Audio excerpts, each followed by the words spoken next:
Hey, everybody, it's Scott Steen with winnersandwhiners.com coming to you with the Friday edition of Today in Sports Betting MLB style.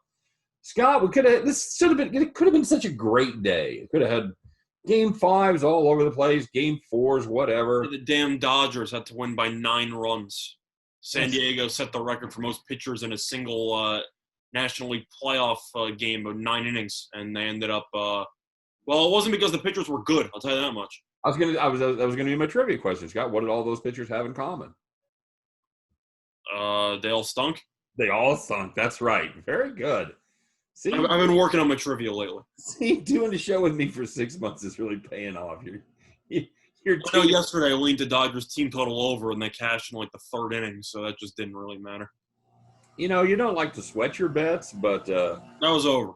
Yeah, you would like to watch beyond the third inning sometimes. Padres took a 2-1 lead, and I'm thinking to myself, maybe. And then the Dodgers scored like 3 in the following top half. I'm like, oh, all right, the game's over. Like, see you later. And then Oakland also blew another 3-run lead, and they can't pitch, and Houston killed them. The bullpen that served them well all year long came up snake eyes. Greinke felt so bad he told Loriano he was throwing a curveball, which led to a 3-run homer. And it didn't even matter because the A's ended up giving up 11 runs. Yeah, Greinke, another disappointing playoff performance, but didn't matter. We both thought he would struggle because he was coming right off injury. He even admitted he wasn't at 100%. But yeah, I don't care who was pitching for Oakland. Montes had good stuff. Of course, it didn't work out and it blew up in his face. Bullpen came in and they also struggled. So Brantley 2 home runs. Correa hit a bomb. Altuve hit a bomb. This team's cooking. I got to tell you, speaking for the rest of America, I don't think there's anything the rest of America is more thrilled about than the prospect of a Yankees Astros American League Championship Series. In 2020, something stay the same. You got the Dodgers, the Astros, and the Yankees involved in potential title futures. Yeah, it's going to be. It's really looking like it's going at the end of the day after all the shenanigans and the short season and everything. It looks like as long as the Yankees take care of business, it looks like it's going to be the 2 teams that everybody talked about all the way through. So, well, I'm going to ask you a question though. Regardless of who wins this Game 5 tonight, is Houston favored no matter what, or do you think the Yankees are favored over Houston? I think the Yankees are going to be favored over Houston. But you think Houston will be favored over Tampa? I'm just having this conversation. I don't know. I'm just trying to figure out where everybody is on their rotation.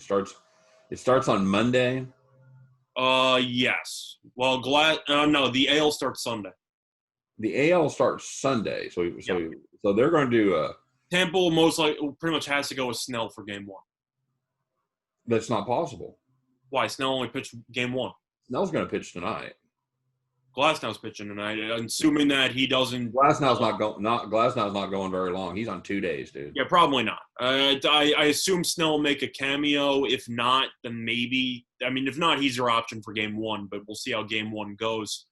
Yeah, I think based on rotation, it's got to be Houston, right? Because you might have to give Houston the nod right there. Same thing with the Yankees. I don't know when Cole's supposed to pitch again if they win tonight. Well, that's the problem, and these guys are both throwing their number ones.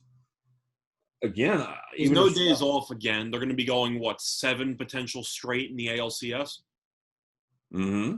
So yeah, you have Cole going on 3 days rest again. Like I don't know what you're supposed to do. No, that's not even 3 days rest. No, I'm saying he's going to pitch on 3 days rest tonight, and then if it translates over into next series. What, he's pitching Friday and then Monday? I don't know what you're supposed to do. No, I don't think you can. I don't think you can throw Cole till Game 1. I mean, till Game 3. That's what I'm saying. So for that, I think Houston has to be favored over both of them. Yeah, sure. That was my entire point. Yeah. Yeah, that's interesting, and I don't know. These lack of days off definitely favor Houston because they should have won in 3, but they won in 4. They cruised basically. It didn't really matter. Yeah, that's but of course that's a good problem to have. Obviously, if Yep. you're going through to because one of these teams ain't gonna have to worry about it. Yeah, and meanwhile, you got the National League where the Braves and the Dodgers both just absolutely just smacked their way through up to this point. Yeah, yeah, that's legitimately true. So let's take a look at this game tonight, Scott. As we alluded to, we do have Glasnow going for the Rays against Cole for the Yankees. When was the last time you remember a guy pitching on 2 days rest? I can't for the Uh, life of me remember a starter pitching on 2 days rest. well, they brought in I don't mean bullpen break in case of emergencies. I mean to actually start a deciding game. I cannot remember the last time I've seen somebody on 2 days rest. no, I don't really. I'm not sure that I understand that move. And the other, I don't, but whatever. well, the other thing is Glasnow. He was okay. He was okay. He Yeah, was okay. he had a bare 4 ERA, like a 4.06 ERA this season. He's a bad playoff pitcher. He's made 4 playoff starts. They've all sucked. He sucked against the Yankees. Gave up four earned in 5 innings his last time out. Gave up 3 home runs. That was the one game that was the first game they won, right? That was game 2. Right.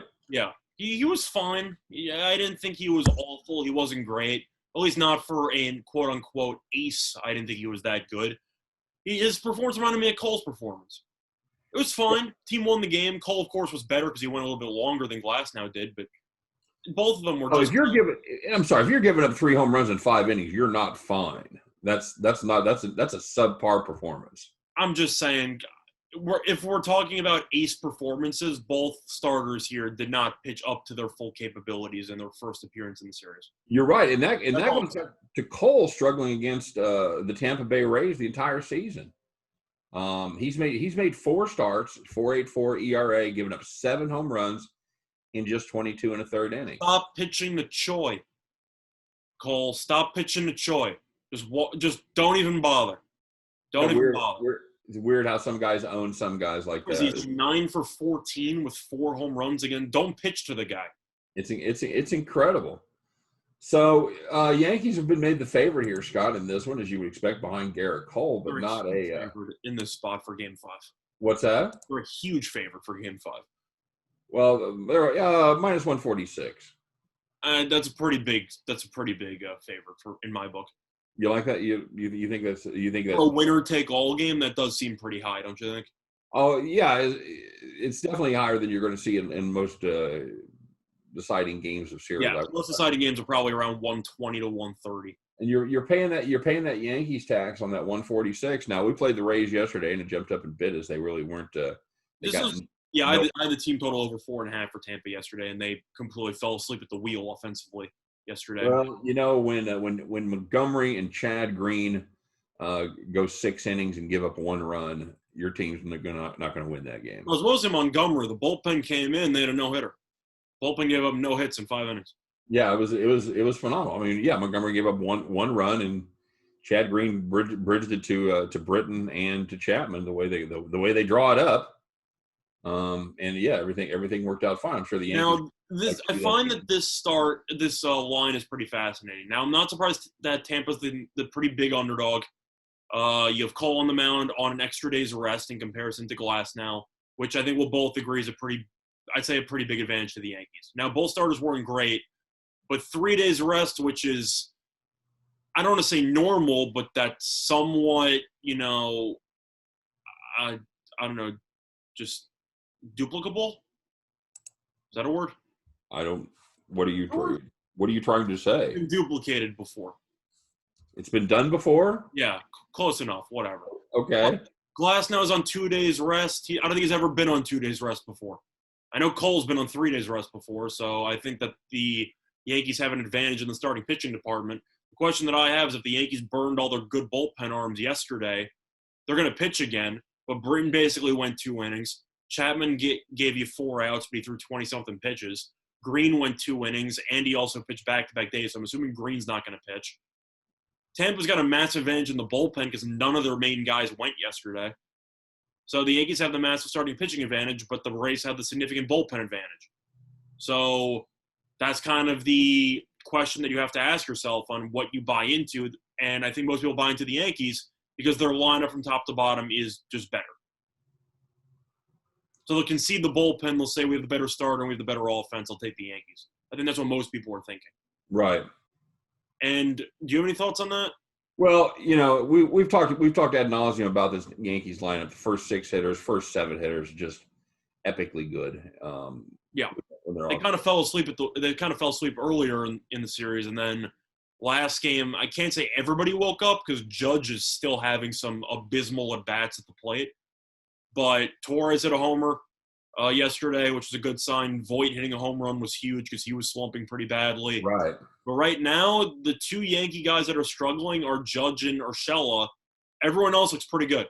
And Gary Sanchez, not in the lineup, which is a massive plus because Higashioka has actually been pretty good.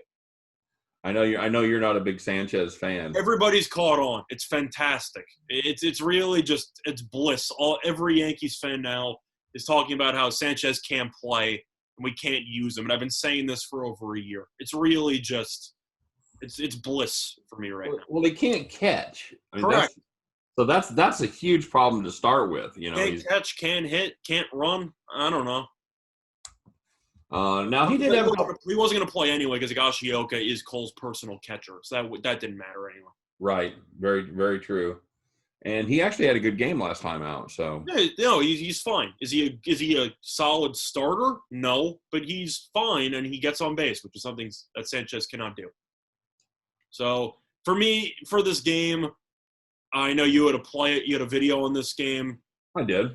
I'm gonna lean to the over. At 7.5. I know it was at 7 before. Even if Cole pitches well, what's his cap here? 5 innings? 6 innings? Oh, yeah. Yeah, I don't think he goes any more than 6. I want the Glass now. It's 4. Absolute. That Hops, yeah. I think Glasnow is going to go somewhere in the 2 to 3 range, and then it's going to be. I think he's going to struggle because you throw a starter into a situation where A, hasn't been that good in the playoffs, you mentioned before. B, I don't know if he's ever gone on 2 days rest before. Definitely not in the majors. No, probably not in the minors. Maybe his high school baseball team, maybe, but you know what I mean. Like that's just not something you do. I think the Yankees can jump out on him early, and I think that the Rays can jump out on Cole early, and then the bullpens come in with short leashes, and then everything explodes. So I think you could see both teams do well offensively. I think 7.5 is too low, especially based on the fact that both starters weren't that good in their previous appearances in the series. They were fine. They weren't great. Of course, I thought Cole performed better than Glass now, but do I really want to lay minus 146 with the Yankees when a decent amount of their bullpen guys pitched yesterday? And the answer is I'm not thrilled about it, but I think I'm just going to go Yankees team total over. Well, I think the only guy that may be not available, and I'm not even sure, and I think Chad Green's 100% not available. I don't think anybody's 100% not available. I think Green is not because he pitched 2 innings in back-to-back days. Green pitched 1 inning on I don't think Boone hates using relievers in 3 straight games. I think Green's off the table. Well, what are you going to save him for next year? I mean, I'm just telling you, Boone has a specific thing all year long. He will not use a guy in 3 straight games. I think Green is completely off the. I think he's just done for the game. I don't think Green's going to make an appearance. Well, we'll see. I don't think he's going to be his first choice, but I don't think anybody's off the table. I honestly don't. What do you think? What's the team total for the Yankees? 4.5. What's the juice? I don't know. Plus 115 to the over. Sure. They're the road team as well, so I'll take the Yankees because there is a chance Cole pitches a gem. Do I think he will? No, but I think that there's a chance. Glass now, it's such an awful spot for him. He's in uncharted territory. The Yankees lineup's still very good. He didn't look good against them in the first time around. And the Yankees also kind of did decently against Tampa's bullpen yesterday. I think they did okay. I'll go with the Yankees team total over because I got to find some value here. And I'm not laying minus 150 with the Yankees when I can't trust the bullpen. Okay. Yeah, and I did do a video on this. I did take the over. And I know we have a lot more people that watch our individual videos than watch us together, so I don't know what that says, but I don't mind sharing that pick. I got it at 7. It's now 7.5.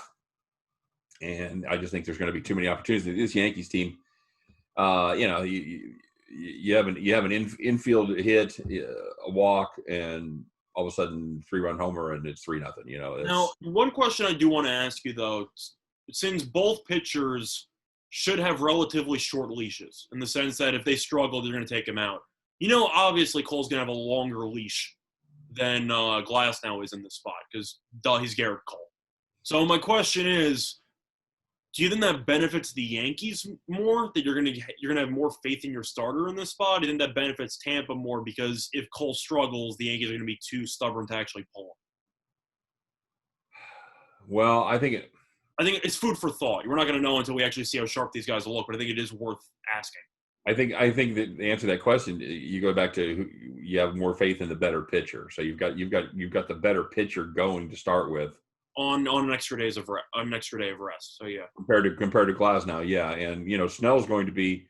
I think you and I differ a little bit on how Snell's going to be used. I think Snell's going to pick up the bulk of this game. The truth is I don't, because Tampa kept all their main bullpen guys yesterday. I think Tampa's going to try to piecemeal it. Okay. My personal opinion. Because Snell, even though he ended up pitching game 1, the Rays have been really, really selective with his innings and his pitch counts. Like, he hasn't gotten through the 6th. No, I know. That's what I'm saying. So that's why I'm thinking, do you really want to use him for, 2 innings? Maybe if you need him, then you could, but I don't know. If you save him, that's your prayer for game 1 against Houston, which you can't rely on. But I don't know. I think Tampa's bullpen's so good they can try to piece it together. And my opinion is I don't think you see a Tampa bullpen guy until the 6th inning, until the 6th. Yeah. We'll see. The truth is, it depends on how much Glasnow struggles. Because if Glasnow can give him 4 strong, you might not need Snell in that situation. Oh no, that's true. No, I agree with that. Now, if Glasnow goes 4 innings of no run ball or 1 run. That's what I'm saying. I think if Glasnow's done after 2, Snell's coming in. I think if Glasnow can get through the 3rd, I think they'll skip Snell. I don't think Glasnow throws more than 50, 60 pitches tops. I'll agree with that, but it depends on how much mileage he'll get out of that. Right. If he can mow him down, 15 pitches per inning. Very patient at the plate, which does not bode well for Glasnow's length of the spot. No, not at all. Yep. So yeah, it should be a fun game to watch. It's a 7:10 start time, so it's right there in the Friday night wheelhouse. No more. If you want to watch any other baseball, it sucks for you because this is the only thing we got right now for Game 5. Well, what are you gonna do? Nothing. Every other series ended already. They had places to go, people to see. I'll tell you what I'm gonna be doing. I'm gonna be watching the college football game. Is what I'll be doing. So I'll be watching this. So that's what I'm doing. I know you will. I know you're a diehard Yankees fan, and I don't know who to cheer for. The situation is only a win-win if they fire Boone if the Yankees lose. Then it's a win-win. If they keep Boone and the Yankees lose, it's a full disaster situation for me. I'm going to be depressed. We'll see what happens. All right, buddy. That's our baseball show for today, everyone. We appreciate you watching.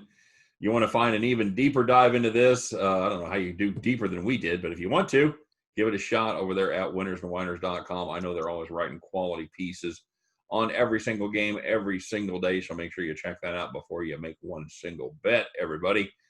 Happy Friday. Congratulations, everybody. Have a great weekend. And don't forget to comment. Don't forget to like our videos, subscribe to our channel, all that good stuff. You know the drill. And, of course, just click that next video because it's going to be Scott and I doing college football, all right? So everybody hang tight. We'll be right there. For myself, for Scott Reichel, for all of us over here at winnersandwhiners.com. Hope every one of those tickets in your pocket turns into cash money back at the window. Thanks again for watching, and we'll see you next time on Today in Sports Betting. Take care, everybody.